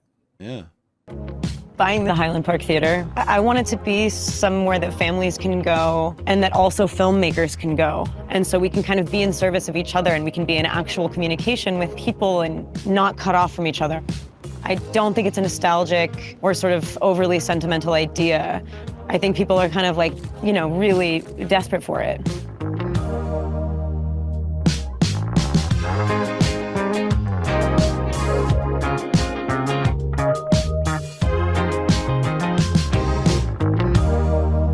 So we're on the roof of the Highland Park Theater. My connection to this place is fairly new. I've been driving by all of these theaters that had been turned into stores or were just sort of empty. And I was just like, God, I want to get in there. I want to like look inside all these spaces. The timing of this thing becoming available was shocking because I was just really percolating on the idea of going to the movies, not dying. I'm from the Valley and I moved to Los Feliz. You know, I have like the Los Feliz 3 in the Vista, Wow. but this was not my drippy little kind of. You guys have, if you have no clue, these are iconic staples right here. And I didn't even know, like she said, because I was like wondering, like, well, where did all these theaters go? And she said they made them into, they're now convenience stores or whatever, or like just big grocery stores or whatever. So I've definitely heard of Los Feliz. Look at that, since 1934 it says. The Vista is a big one. I think that's still open. Look at that. Nice. Weekend classic, Ghostbusters, it says. Ghostbusters, that's what I was looking at. Yeah, my favorite. That's cool, man. That's and yeah, awesome. they're shown in 35 millimeters, so that's like a plus for real cinephile heads, you know? Oh, that's dope. Yeah, I would love to be out there. Y'all got all the good movie stuff in LA, bro. It's not my drippy little kind of dingy small theater experience, but it was a lot of my friends. And I think the street is filled with incredible like stores and bars and like little hangs. But I think these bars are like filled with people complaining that they're not working on movies right now. And so, I don't know, I think everything kind of came to a head and made me realize that this was something that was worth biting off and really like seeing if we could chew, even though it is a large bite, and that we're gonna need help in a huge, massive collective, whatever. But like the building means to me that there's like something of our original grandeur that we kind of aspire to here in Hollywood, but from a place of integrity and like ambition that I think that we need so badly. And so I was like, let's fucking go. Even when I see a movie that I don't like very much, that's like just fuel. Also having time to actually drive all the way there, it's a huge investment of your time, and every time I do it, I feel like so lucky and genuinely grateful that we're allowed to do that. Like, we're busy all the time, and there's always something more important to do, and like, you could always catch it on an airplane, or you could catch it like, you know, before or after. Don't you hate that? Well, I just want to kind of piggyback off that. Don't you hate when people, you know who just said, I think it was Jesse Plemons. He said, oh yeah, I was watching Sinners on the airplane. I almost wanted to fucking kill him, dog. Yeah. I'm like, what? Yeah. I think we was at our last show. I was like, what? You watching Sinners on an airplane, bro? What? Like, what is wrong with you? On that little fucking screen in front of you, like, oh god, bro, that is not the way to watch it. Yeah.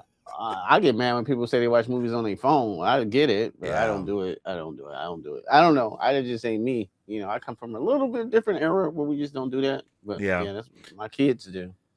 That's just a little taste, guys. Go check it out if you guys. But I think shit put Kristen Stewart, man. Yeah, I give it up to her, man. Because you know what? I mean, we had the LA fires. There's a lot of, and if you guys have never been here and you guys only know about Hollywood, LA don't look like that everywhere. You know what I mean? There's a lot of homelessness. There's a lot of stores that are run down. So a lot of graffiti. Like this shit doesn't. It's not like what they portray in Hollywood movies sometimes. So to have something to look forward to, like a little movie, especially when you know that the movie is going to be good. So like if you were to see like Ghostbusters, or if you were to see some kind of classic movie that you know is good, you're like, okay, I'm gonna spend my evening, Friday night, Saturday night, going there and taking somebody who hadn't seen it in theaters, or if you want to experience it like in a theater format, I think that'd be a perfect way to do it. I mean, when you're watching a new movie now, you're taking a fucking chance because you don't know anything about it other than what the critics are saying, right? Right. A little different experience. I hope she can get that up and running, in the next couple of years or so. But yeah, I'm excited for it. All right, how about some gameplay from John Carpenter? A video game from John Carpenter. Have you heard about this one, Toxic Commando? No, I know he's got Halloween coming out. He's a big producer in that one. You seen that game? Mm-hmm. Saw a little teaser for that. Yeah. So he got another one. Dang, I ain't know John Carpenter old ass was into all these video games. Yeah, all right. Again and again. Mature rating 17. That's what we want to see right there. So I haven't seen this right here, but this is a couple of minutes of gameplay. Let's check it out. Yeah, I'm interested. Welcome to John Carpenter's Toxic Commando, the newest co-op zombie shooter launching March 12, 2026. Today, by the way, you hear that music in the background? You know this motherfucker's doing the music. Yeah, you can sound that. Yeah, that synth wave. Yeah. The newest co-op zombie shooter launching March 12, 2026. Today, you'll be getting the rundown on missions, progressions, and a whole lot more about the game. Strap in. It's time to fucking go commando.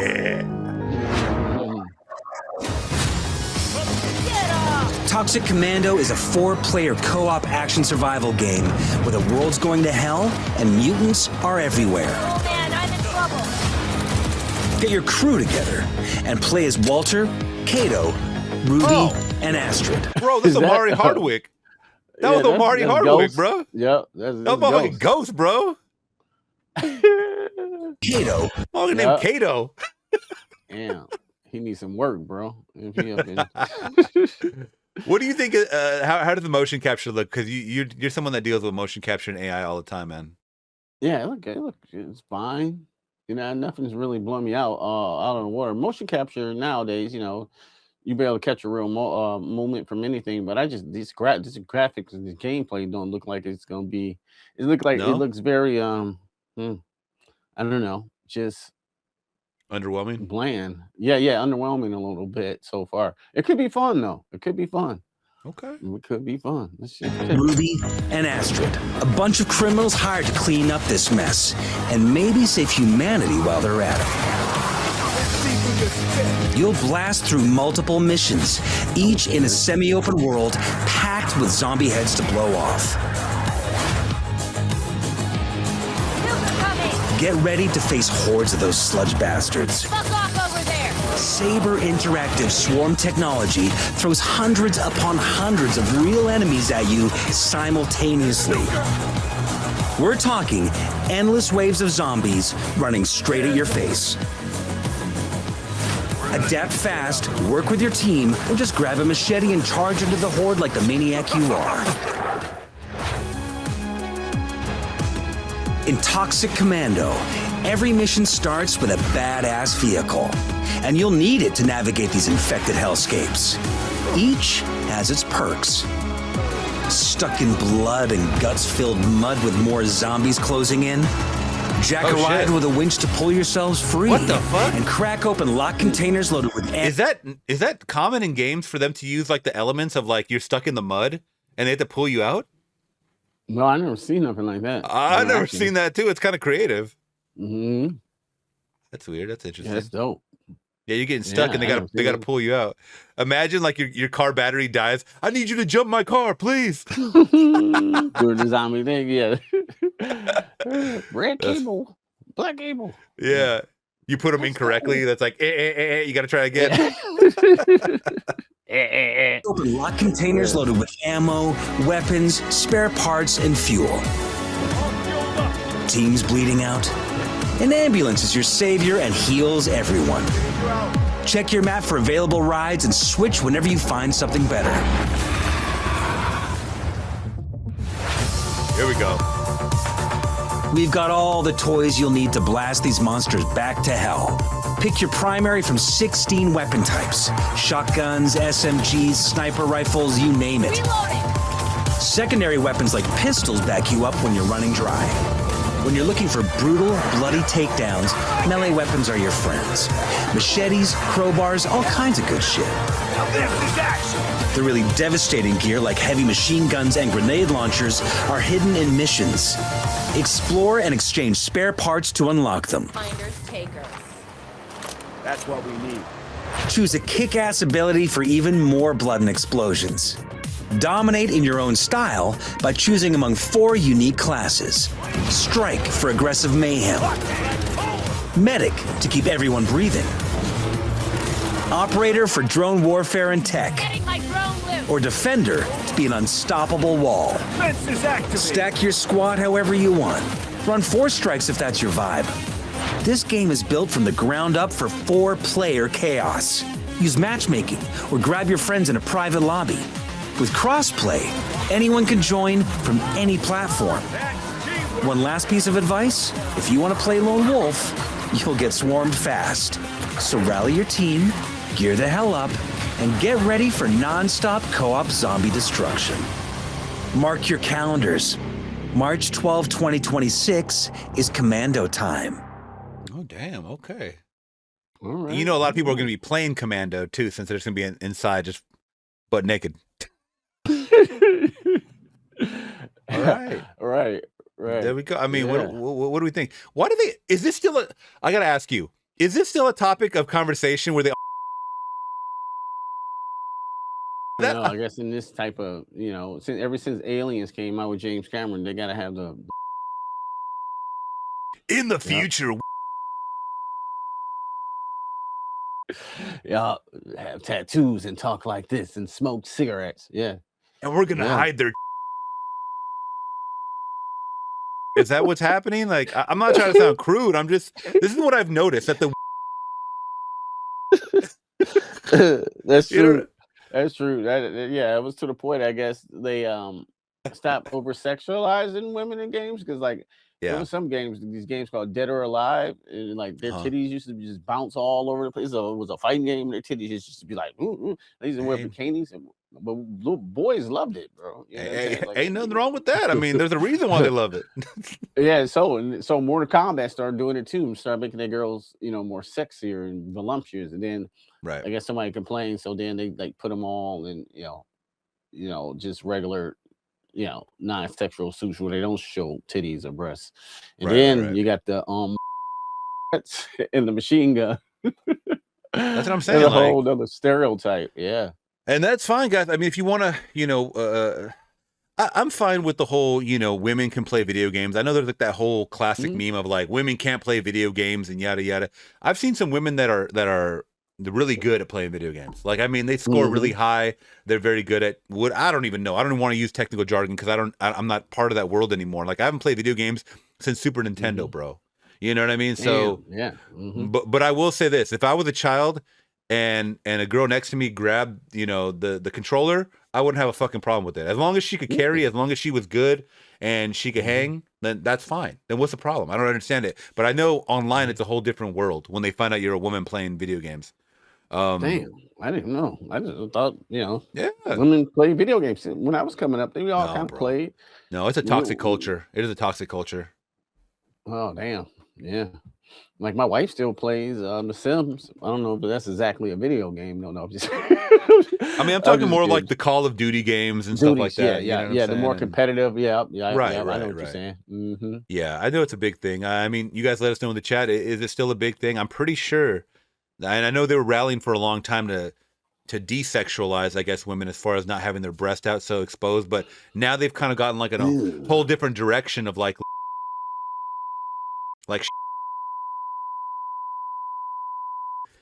to me, if you have a weapon in your hand, you could be skinny as fuck. Who cares? Like, you don't have to have you don't have to be like John Wick. I mean, look at Ballerina, like the movie Ballerina in the John Wick world. It doesn't matter how small she is because she's shooting people and stabbing people.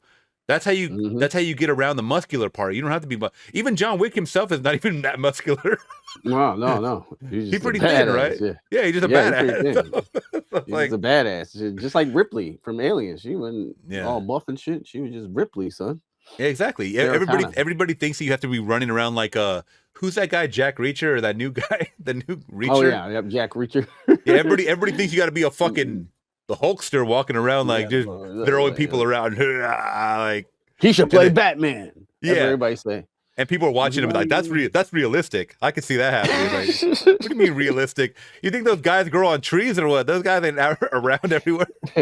No, he's like the 1%ers, bro. Yeah, exactly. Yeah, exactly. So I just think it's funny sometimes, just people's perception. But that's what I've noticed that anytime they introduce a game, it's you always. I'm not trying to make it a big deal, but you guys let us know your thoughts. If you're a gamer, that is.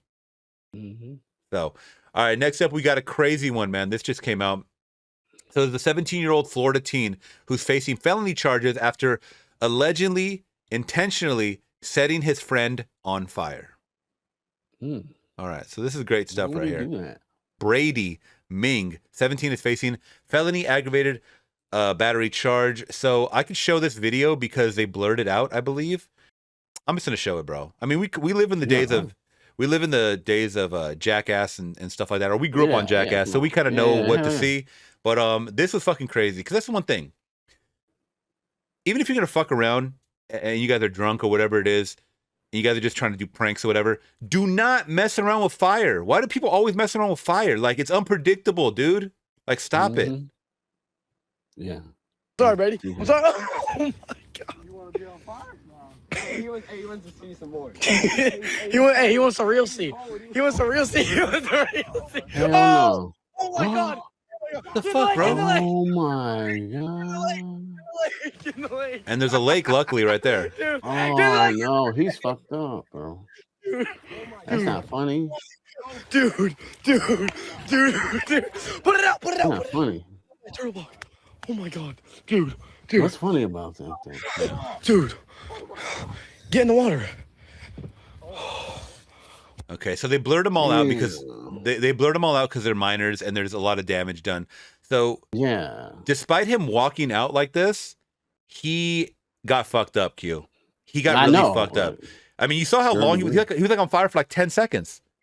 Yeah, bro, running full flame too. Imagine if there was not a lake right there. This motherfucker, he'd be dead. Yeah, he'd be dead, bro. It's nothing they can do. They didn't even know what to do. They still recording him? Yeah, they're just laughing. Like, look, they're laughing. That shit is not funny, bro. Not with that, bro. Burns over your whole entire body is not funny. Yeah. They should go to jail. And I know you can see this video right here, but for the audience, I'm gonna give you guys 5 seconds. Guess which state this took place in. I'm gonna give you 5 seconds. 5, 4, 3, 2, 1. Florida. Why does everything crazy happen in Florida, bro? It really does. Why do they do They breed just crazy motherfuckers out there or something. I don't know what's happening. Teenager is accused of setting his own friend on fire. The disturbing scene was captured on video. These are the moments right before that victim was engulfed in flames. Marion County deputies say his friend poured gasoline all over him. And this video shows the 17-year-old suspect hugging his crying mother before being arrested. Brady Ming is facing serious charges while the victim's recovering from serious burns. As Fox 35's Chancellor Wynn shows us, the suspect was splashing gasoline around a bonfire. I'm sorry, Brady. I'm sorry. Oh my God. You want to be on fire? We're not going to show the teen catching on fire, but keep your eyes on the teen holding what Marion County deputies say is a gas can. Oh my God. Oh my God. Get in the lake. Get in the lake. Get in the lake. Get in the lake. Get in the lake. Get in the lake.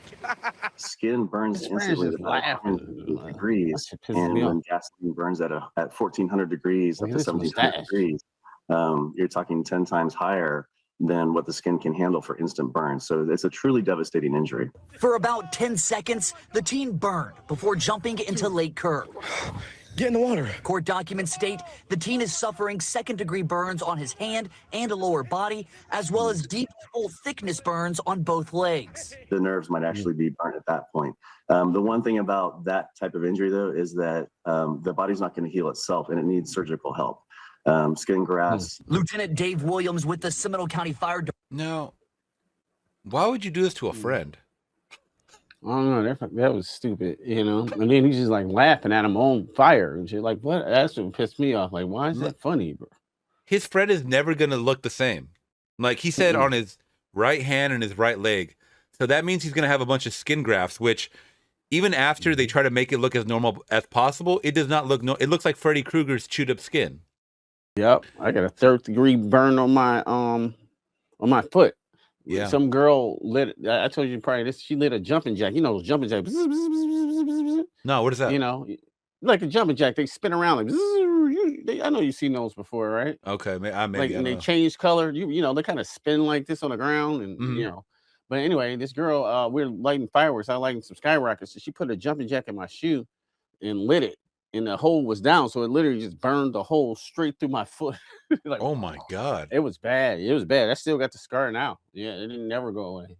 That's crazy. Like Freddy Krueger. It's like a like a nice little scar there, like Freddy Krueger. And I don't got the prettiest feet, but it's not. My whole foot's not destroyed like this guy and shit. You know. Yeah, he's fucked up for life, bro. That's terrible. That is bad, man. As hell at them. Yeah. So the kid did get arrested. I mean, he's a minor. I don't know what his punishment should be, if I'm being completely honest. But I mean, he should face something. They needs to make an example of him for sure. Because then people are just gonna keep doing it. You know what I'm saying? So what an asshole. And then they recording him too. And didn't try to tell him to roll or nothing. Or at least somebody said get in the lake, but he was laughing at him like he said get in the lake. Yeah, fucking asshole. Yeah. What a dick. So let us know what you guys think about that. We're going to end this one off because I am probably going to drop this on Super Bowl Sunday. Cool. So we got Patriots versus the Seahawks, man. Who are you going for, Q? If you're going I don't know. I got a Super Bowl party to go to tomorrow, and I didn't even know who was playing. Oh, nice. No, I'm horrible. I'm not the biggest sports fan, but when the sports is going on, I'll watch it. Like, obviously, we have the Lions, you know what I'm saying? If they're doing like really, really good and about to play off, I'll watch a game or two or watch my friends. But yeah, sports is not really. I'm nothing to get people who love sports. I get it, you know what I'm saying? They love sports, but I'm not really a big sports guy. I watch boxing sometimes, so like to see people get punched in the face, and you know, in the skill. The weight pushback. Yeah. The Raven noodles knocked off his head, bro. Oh, that shit was so good. Yeah. But I'm enjoy the game tomorrow. I'm really looking forward towards the commercials. I'm hoping to see commercials. Some movie stuff. Yeah. I guess you got to wrap up because there might be some new movie reactions coming out here, right? Super Bowl? I know they are. They are looking to drop some new trailers or whatever. And I think some are already leaking. I don't know if I'm gonna react to them all, but I mean, people are making their predictions. You guys let us know. I mean, hopefully, I'll put this up for the game. But a lot of people are going for the Seahawks. It looks like Seahawks. Yeah. All right. So we'll see. I just put up something on the screen that Mark Wahlberg, of course, he's from Boston, but he's saying that the Patriots are gonna blow out. They're gonna blow them out. So okay. Yeah, it's gonna be a blowout. The Wahlberg saying. The Wahlburger. Say hi to your mother for me. Yeah, say hi to your mother for me. Yeah, so we'll see. I mean, we'll see how it goes. I mean, I don't really care about sports either. I like the commercials though. And then halftime show. You want to talk about the halftime show? Sure. Bad Bunny. Sure. Yeah. No, I don't know, bro. To be honest with you, I never heard a Bad Bunny song before. I don't know. Isn't that bad? Isn't that messed up? I don't know any of his music. I mean, it's like you're just out of touch, bro. You're out of touch. I'm out of touch. Now I'm feeling like, like the older white people last year at the Super Bowl party didn't know who the hell Kendrick Lamar was. You feel like Donald Trump when he's like, I'm with the queen of rap. And I'm with the queen of rap. And I'm with the queen of rap. Yep, I'm out of touch, bro. Yeah, no, I feel that, bro. It's all good. No, I don't. Honestly, I don't listen to it either. I know a lot of people do though, so that's kind of that's the reason why I think he's there. They're saying that Cardi B's gonna come out. Okay, I guess. I mean, I don't really give a shit. I don't really care for her. So I just don't care, bro. You know what I'm saying? Yeah. So it's like, I feel you. it's just one of those things. You know what I mean? But yeah. I mean, we'll keep an eye on it, and then hopefully your team wins. I'll just say that. Hopefully your team wins. Go team ball. Yeah. Go team ball. So there is rumors that there is a new Chucky movie in development, and its filming may have started in late January. The new installment will follow the events of the television series. So we're talking about a Chucky movie. Now, are we overdue for a fucking Chucky movie? In my eyes, I'm going to say yes. That last Child's Play movie was horrendous, bro. Yeah, that's true. Fucking Boy, damn, what was the last Child's Play movie? You know it Child's probably better Play. than I do. Child's Play. It's called Child's Play. The robot one? The robot one? That's Child's Play. That's what it's called. Child's Play. Yeah. Yeah. When it wasn't like Tisha Campbell. Yeah. I know what you're talking about. Mark 2019, I think, right? Yeah. God, this was horrible. Yeah. It was god awful, bro. Horrible. Now you had the show though, that had the original actor from Chucky, Brad, whatever, and then you had Delwyn Sawa, and he don't die every episode, and then he'll be in the next one. What do you think of the show? So I only saw, I think, of the first 2 or 3 seasons. Yeah. I didn't get to when they started doing shit like this, whatever the fuck this is right here, of him all looking all like a little curmudgeon or whatever the hell that is, looking like a. You know what he looks like? He looks like some kind of a SpongeBob sea creature or something. Or this. Some of the kills were really good. Yeah, I would say that, and they kept the legacy characters like Bride of Chucky or what's her name? The girl was in it. I can't think of her name right now. Is that Waters? Lindsay. John Waters? Oh my god. Yeah, that is Legend. John Waters. It got real goofy though. It got real goofy, and I'm gonna be honest. I'm gonna be honest. It got gay. It got super gay. I'm sorry. You was about to say it? Yes. I was saying it got too gay for me. And guys, I have a lot of gay people, gay Flix talkers, and the thing is this: when I'm watching a show called Chucky, and literally half of it is about a young boy's gay journey, not even like a grown man, not even a grown man, not even a grown man, a young boy. It's kind of it's weird for me to watch because I'm watching this as it unfolds, right? And it makes me feel uncomfortable. I'm gonna be honest. It makes me feel uncomfortable. Yeah, the young part it does. Now, gay, if you're old and gay, that's older and gay, that's totally fine. I don't feel as I don't feel as uncomfortable. But we're focusing on teenagers that are gay, and it's like I feel like I shouldn't be watching that. You know what I'm saying? Like I don't know. Yeah, me too. Yo, to peep this out. My son, I'm trying to get him the horror, but he loves Chucky. He loves Chucky. Chucky's dope. He loves this show. Yeah, he loves this show. And I gotta watch it with him sometime because he don't want to watch movies bonding time. But then when we get to the gay stuff, like, oh boy, here we go. Here we go. I explain this to my son. He's right next to me. Bro, what the fuck is this? The fuck is this? Yeah. Is that Chucky he's kissing? Yeah. Yes. Oh, I remember that episode. I think he got his friend got possessed by Chucky. Oh, Chucky, he was in a doll or whatever. See what I'm talking about? Like when they start doing this, and this is I know everybody's gonna call me a homophobe for saying this, and that's fine. I mean, just listen to the words that I'm saying. I have nothing against gay people. It feels weird to me when they have kids, when they show kids, when they're portraying kids in these situations. I will just say. Yeah, and to that point too, just think if you're watching a show called Chucky or Jason, whatever, and the show is mainly about it could be two heterosexual people, you know what I'm saying, a man and a woman. Like, why are we focusing so much on them? You know what I'm saying, making out in the bed every other moment and shit. Like, can we get back to can we get to the story, please? Of Chucky? There's too many subplots going on, I guess is what I'm trying to say. Too many subplots. Yeah, absolutely. And some people may enjoy it. I understand they're bringing back a lot of the classic characters, and that's great. Don't get me wrong. I mean, this character, what's her name? She was Kristen Ellis. She was 3. She was in Child's Play 2. Two, yeah, just two, because 3 they went a whole different route, and that's great. That's fine for the fan service and stuff like that. But I don't know. I just kind of it just started going everywhere, man, and it's like I don't even know who. I don't even know who the fuck this is. Like, who the fuck is this? I don't even know, bro. Like, I didn't get that far deep into it. Yeah, it was super popular at first, and then it just when it started going downhill, they canceled that shit. Like, oh, okay, this. Yeah, I love seeing Jennifer Tilly. I love seeing Jennifer Tilly in it. Also, even Brad Dorff's daughter. Brad Dorff's daughter's in it. I didn't even see a picture of her, but I think I started tuning out when they introduced her. Because let me explain to you, or I'm gonna give you my reasoning for why I liked them introducing her into because she was in the last couple of Chucky movies, the actual Chucky movies. She was in Cult of Chucky and Curse of Chucky. You remember that? I barely remember those two last ones. Yeah, but I seen them. So let me see. So Curse, I think, came before. Yeah, 2013. Damn, now this one was not that good. I'm gonna be honest. And Chucky looks weird, bro. Yeah, he does look really weird. He looks really weird in this. Like there's like some weird CGI they do to his face.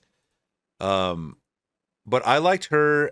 She's someone that's in a wheelchair, I believe. Oh, I remember that now. Yeah. Yeah, she's in a wheelchair in Curse. Yeah. So it's like it had some 5 mask. Yeah, it's had some fun kills, but it was not the greatest. Now, years after that, you get Cult of Chucky, which I thought was the better movie, if I'm being completely honest. I don't remember that one a whole lot. It takes place in a mental asylum. This one I think was cool. I'm gonna be honest. This one was cool. I think I've seen some of this. Yep, I haven't seen that one. Oh, he don't have no arm. That's cool. Yeah, you have a bunch of other Chuckies because he ends up like bringing them to life, so to speak. And she's really good in this movie. Like she actually plays like someone that's like losing because they think that she's crazy because the whole thing is that of course she blames all the murders on Chucky, right? And nobody believes her and yada yada. So she is really good in this movie, I thought. So I would say watch the last couple of movies, and I think that's why she comes into play in the Chucky series. Damn. Okay. Cool. Very cool. But my favorite's always going to be Child's Play 2. That's a forever. Child's Play 2. Yeah, I think it's the best. I think it's the best in the franchise. 100%. Yeah, I think so too. Yeah, I think so too. I can't argue with you. Child's Play 2 is good. Yeah. What's the Bride of Chucky is actually fun, even though it's goofy as hell. Bride of Chucky was fun. It is goofy. Yeah. It has some weird, wild kills, but I mean, it has what's the guy's John Ritter who passed away. Ritter. He plays a cop. He's really good in it. Oop, I totally Jennifer Tilly. Yeah. Totally closed out. Sorry. And a cool look for Chucky too. Yeah. Well, I got it right here. This guy, that guy's crazy. You got the Bride of Chucky one? Yeah. Well, I used to have the Bride too. Here, let me focus it in. Yeah, shit! Wow, this is from the 90s, bro. Wow. Late 90s, I want to say. Yeah. That's the Todd McFarlane line. Remember when they first came out? Yeah. Yeah, I used to have the Bride, but somebody stole it actually. Shit. Why would you steal the Bride? Yeah. That's a diehard fan right there. Yeah. Yep. Yeah. There you are. Yeah. I really like the look on Chucky because you know what's funny? This never made any sense to me. So at the end of Chucky, Child's Play 3, I should say, he gets chopped up in that big fan. Remember? Yep. And you're telling me this is how he came out? Fuck out of here, bro. Fuck out of here, dog. Someone's really good at their job. You know what I'm saying? They put him back from Child's Play 3 like that. You know what I'm saying? They try to make him like a Bride of Frankenstein type of deal. And there he is. There's John Ritter right there, bro. Oh, there he is. R.I.P. He died young, I think. Chucky will never die. Chucky will never die. Yeah, it's one thing, man. Good guys never die. And there it is. Episode 4, y'all. Let us know what you guys thought about those stories, please, in the comments below. I would love to hear you guys' thoughts on everything that we talked about today. Q, do you have anything coming up on the channel that you want to talk about to promote? Oh yeah, sure. I think after I get up here, I'm just gonna start editing. Yesterday I shot a music video at where they shoot most of the Tubi movies here in Detroit, like a small little Tyler Perry studio that was in Detroit. And they had all type of sets on there. So I was just kind of while I was working, I was sneaking getting content in like in the jail, in the court. I was sending people to jail. You know, to the That's crazy. interrogation room, you know, hospital. It was kind of cool though. It's kind of inspiring to see like this little studio in Detroit that had all these places that they make movies with. So that was cool. So I'll probably just put a behind the scenes thing together for that starting now, and it'll probably be up in a couple hours or so. Yeah. Okay. And other than that, ain't no movies come out this week at all. I don't think. Something came out, I guess, but I don't know. But after that, I'll get back to probably some retro movies. I'm too busy. I can't be the first guy to see the new movie anymore, like with kids and family and cooking. It's I just can't like, do it anymore. so I have Yeah, I can't time. do it. Yep. So like I do it when I can, but other than that, I might go stick to my niche, which is probably horror, old school horror movies and stuff like that. But yeah, we'll see. Whatever comes to mind. The Hood reviews, man. Yeah, the Hood reviews. Yeah, the Fly. I love that shit. Yeah. Yeah, you got to take it back to the classics once again, because these ones, it's like a rat race, like trying to get a review out when everybody like sees it early and drives 50 miles to go watch a damn movie that they probably don't even like, and it's ridiculous, bro. Yeah, I don't have time for that. I think I'm gonna check out that long walk based on what you had told me about it. So yes, and when you DM me when you watch that movie, yeah, definitely, because I liked it. I wanted to know what you think about it. You know, like I said, the endings.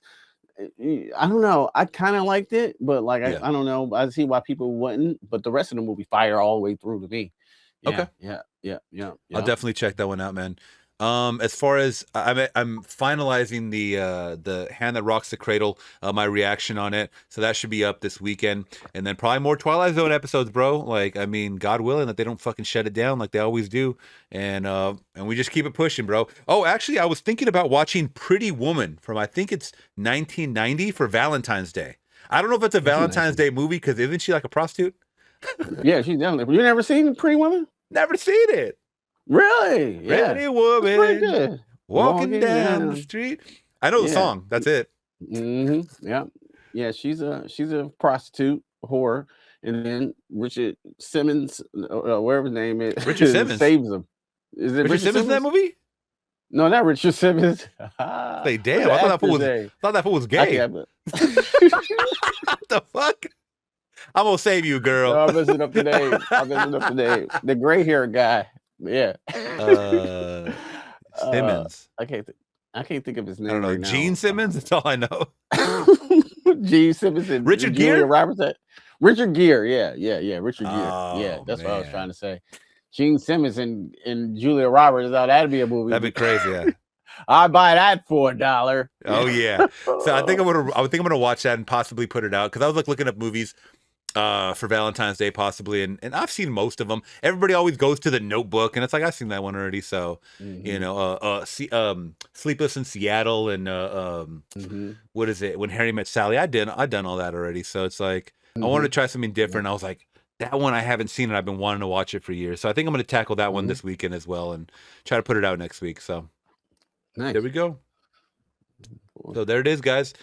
Please hit that big thumbs up before you guys leave. Consider subscribing today for more. I'll catch you guys in the next one. We're gone.